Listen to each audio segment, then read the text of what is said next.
The 2024-2025 college football playoffs are about to come to an end, and in my opinion, it's been the most successful playoff in years. Now, that may be because I'm an Ohio State fan, or because I'm an SMU fan, but in my opinion, playoffs this year have been maybe the best since it started.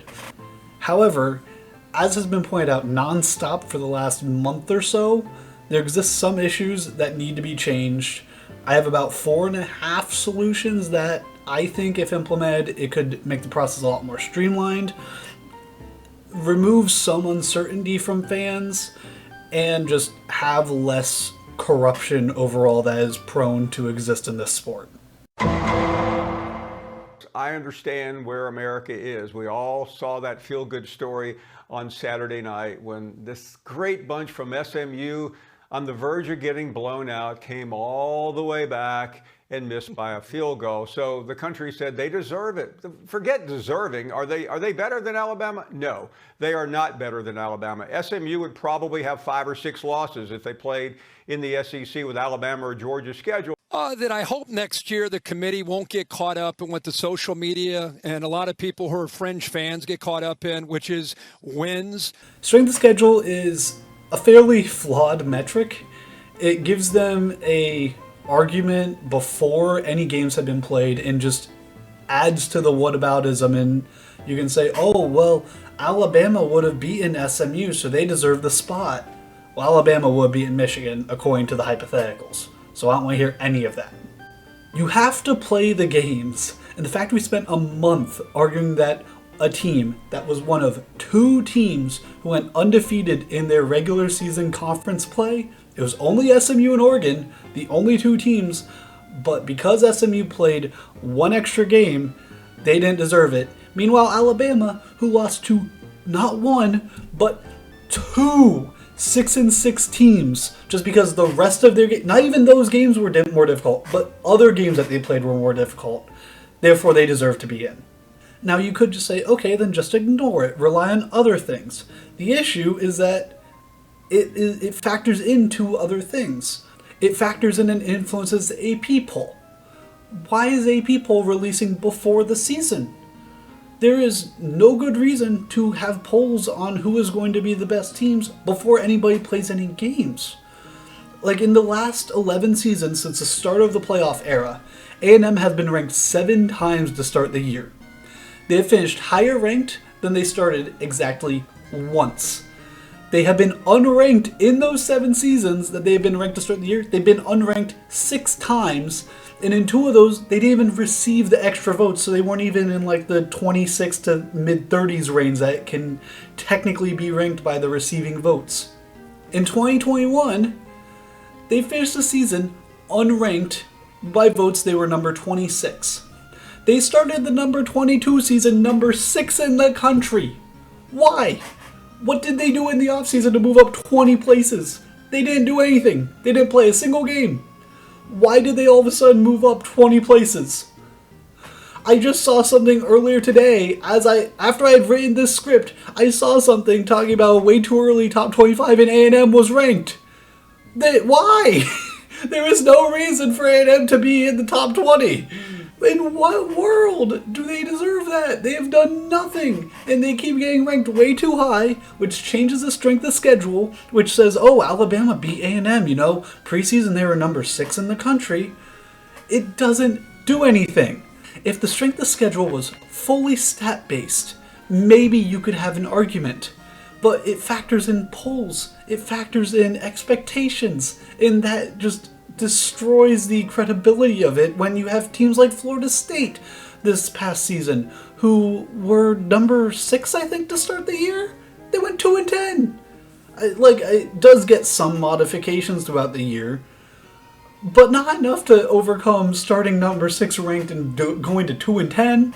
And look, I understand that you can't just get fully rid of strength of schedule. The Big Ten is going to be a better conference than the MAC, at least right now, but I understand that not all conferences are created equal. So, in order to fix it, you need to do a bit of fixing the scheduling instead.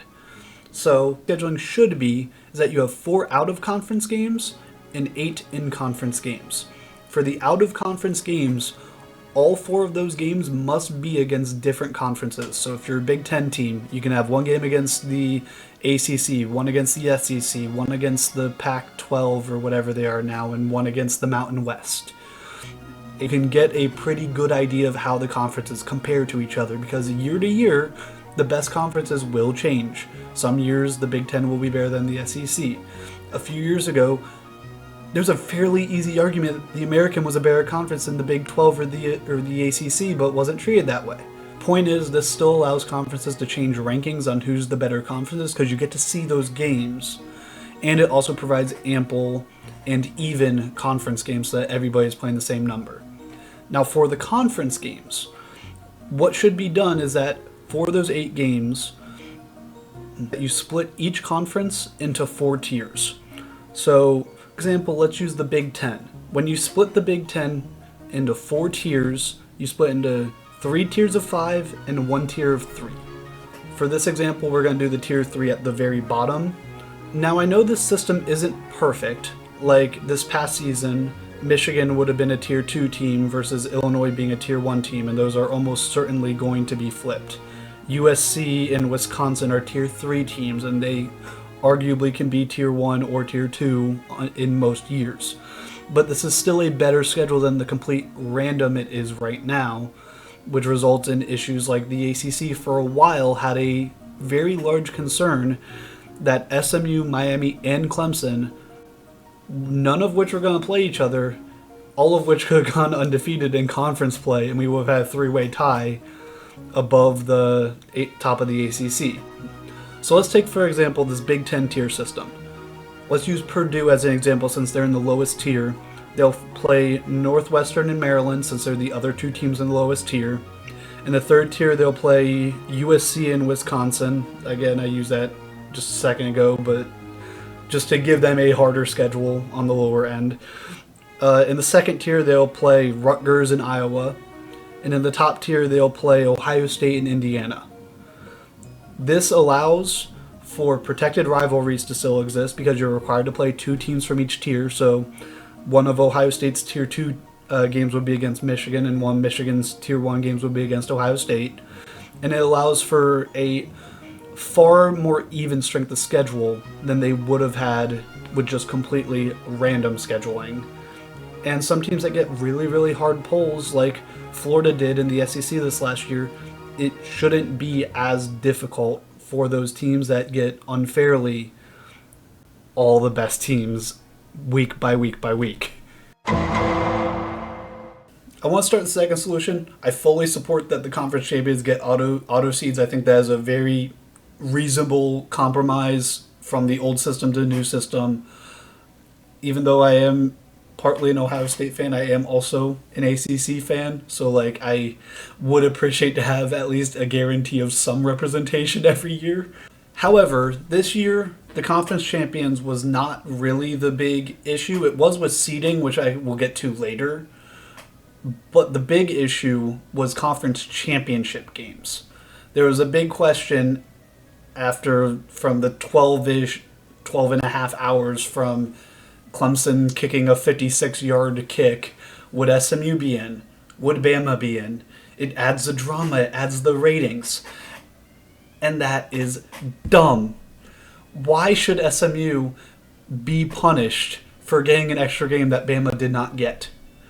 SMU earned the right to play in our championship game, and you're saying that because we earned that right, all of a sudden, the team that you said we were better than the previous week, we're all of a sudden worse than now, just because we ought to play one extra game.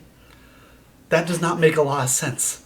This solution is honestly the most reasonable solution I think I have in this entire video.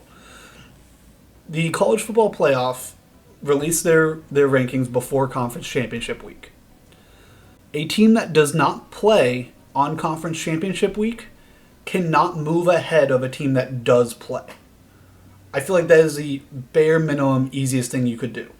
Which that would have changed the bracket a little bit this year. It would have meant that SMU stays ahead of Indiana and obviously Alabama, where SMU would have gone to Notre Dame instead, and Indiana would have played at Penn State.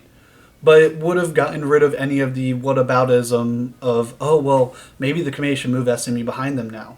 Because there is no reason that you should be punishing teams for earning an extra game.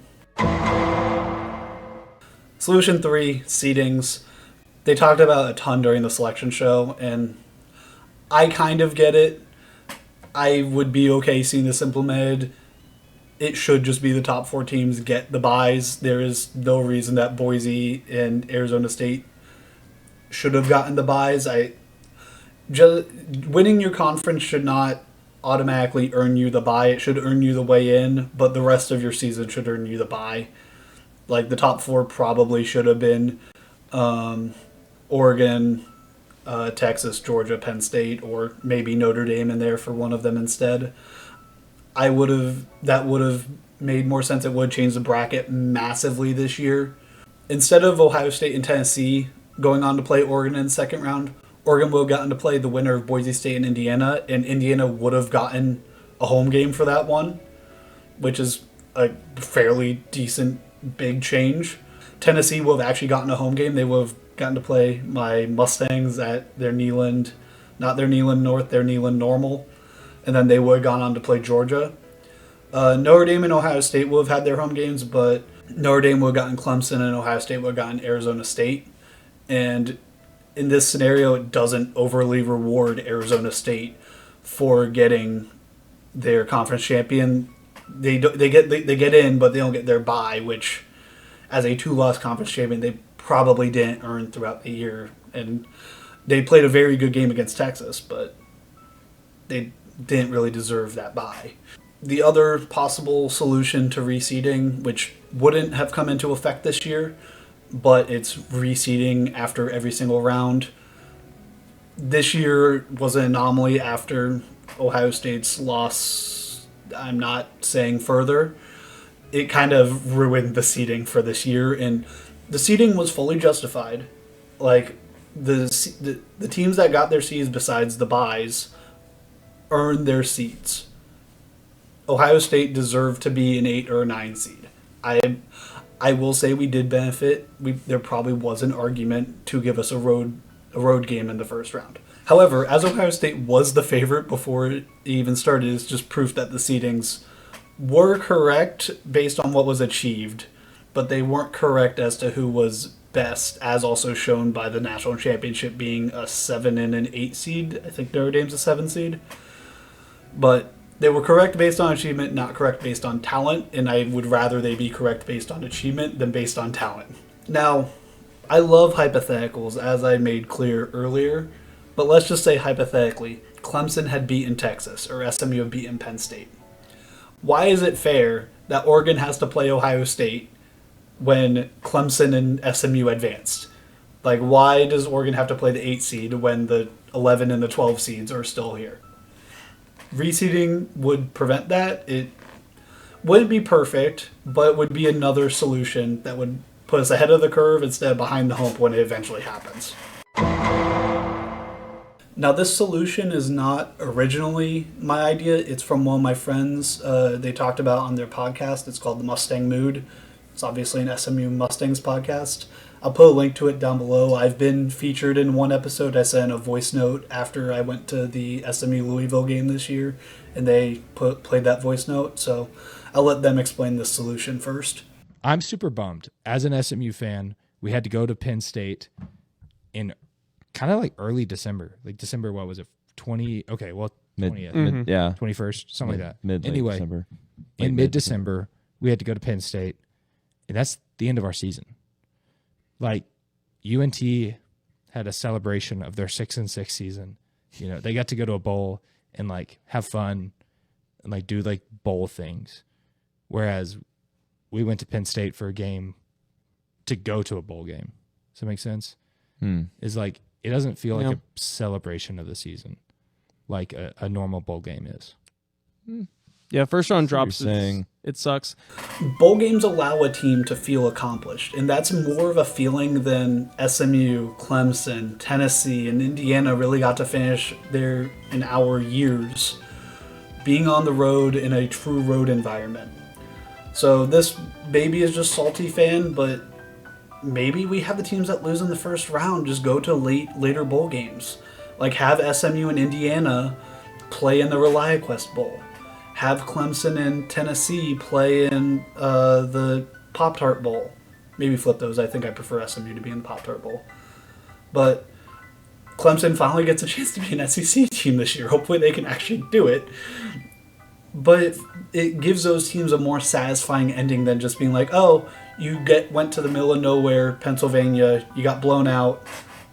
See you next season. Sorry you don't get any of the fanfare that North Texas and Texas State got in your stadium. I am very much referencing SMU and the fact that one of our air quotes rivals, more of a band rival, but got to play in our stadium for their final game of the season and got treated kind of like a home team.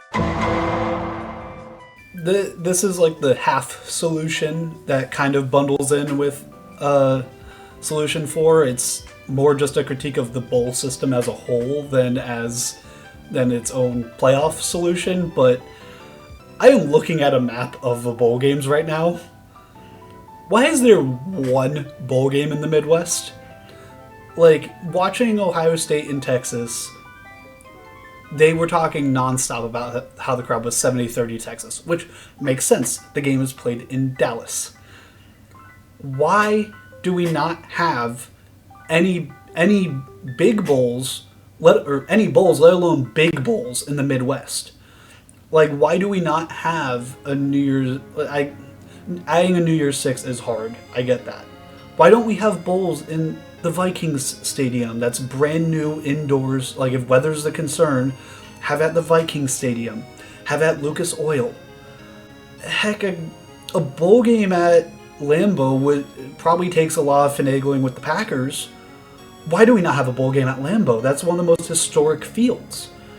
Like, why... the shoe was another issue where they try to prevent scheduling. I understand that.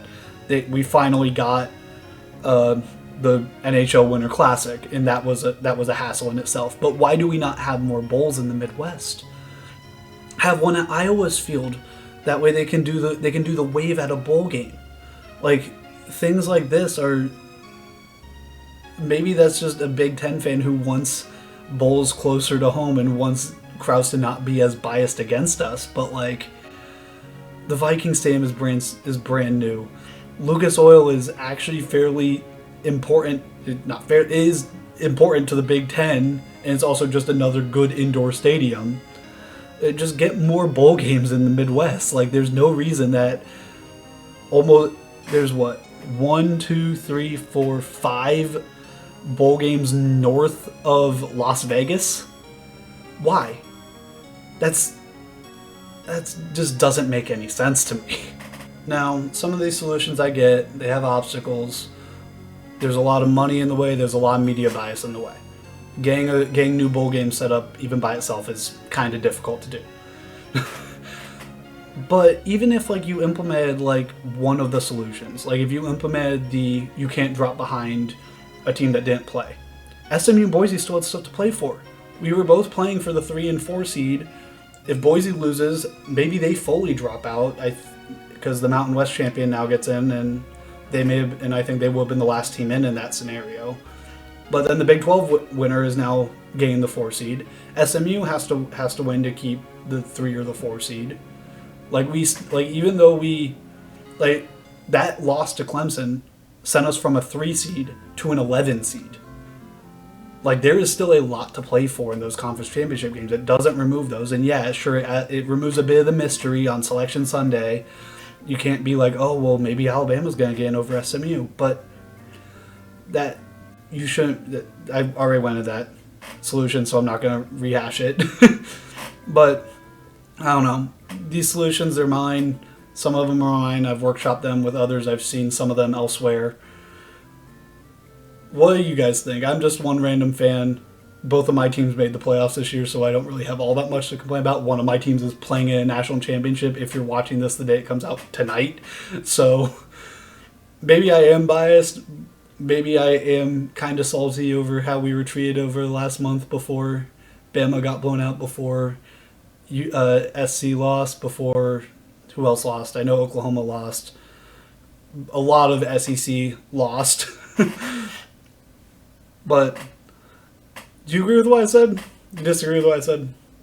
I don't know. I rarely do scripted stuff, so it's kind of weird ending it. Even reading the script, it's hard to like figure out how I end it. So let me know what you guys think down in the comments down below. If you agree with me, if you disagree with me, if you won't call me an idiot, say that these solutions remove tension, or I'm just biased because I didn't want to have a stressful 12-ish hours between Clemson's field goal and the selection show. I get it, but I hope you enjoyed it, and I'll see y'all next time.